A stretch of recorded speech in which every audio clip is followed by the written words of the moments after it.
that CBO estimate is completely wrong, and when Obama cites it, he's being completely cynical. As you said, number one, the only reason it ends up with a surplus is because it strips out, well, it assumes that there's going to be a cut in reimbursement for doctors of 21% next year with no increase over a decade. They're 100% certain that is not going to happen.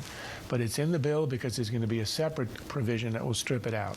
So once you calculate in that, you're already in the red. Secondly, and this is the most important, it supposedly costs $850 billion over 10 years, but 98% of the cost of the bill are in the last 6 years.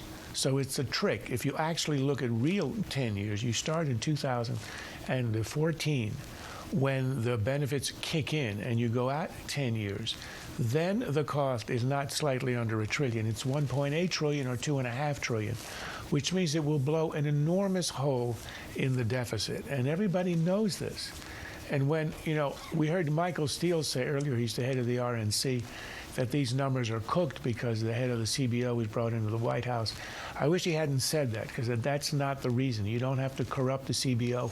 It's not. It's very honest. You cook the books by presenting assumptions that the CBO is required to assume are going to happen, but which everybody understands is not going to happen. That's why the ostensible CBO number looks good.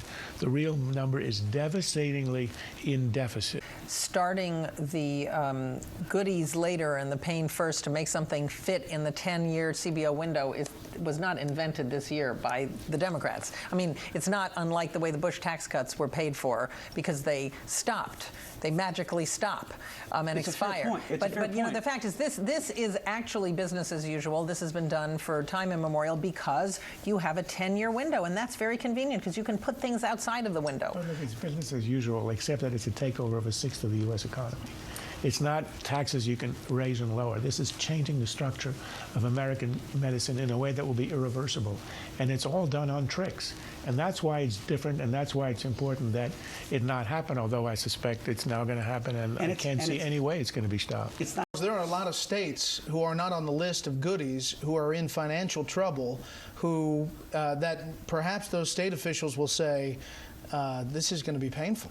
Well, that's what's so ironic about this. Remember, the whole impetus for the bill was the moral imperative of insuring the uninsured, an act of compassion. And what Harry Reid is saying after he gets this monstrosity through the Senate is that if your senator was uncorrupt in achieving it, they're going to suffer, and it's, they were naive, probably acting like rookies. I find it interesting how Lieberman was excoriated and Nelson is celebrated by the left especially, and Democrats. Look, if you want to hold out on a matter of principle or policy, as Lieberman did on the matter of the public option and saying it would be unaffordable, well, and you get it by holding up the process, that's called a deal, and that is a concession over a policy issue that applies to everybody in the country. But what Nelson got was this unbelievable deal in which all the other states get 3 years of the federal government assuming the cost of extra Medicaid enrollees. But after that, all the other states have to chip in, except Nebraska. It's the Nebraska exception. Now, that is simple corruption. And yet, what he does is countenance as okay. In fact, Reid hails it as real, the good legislating.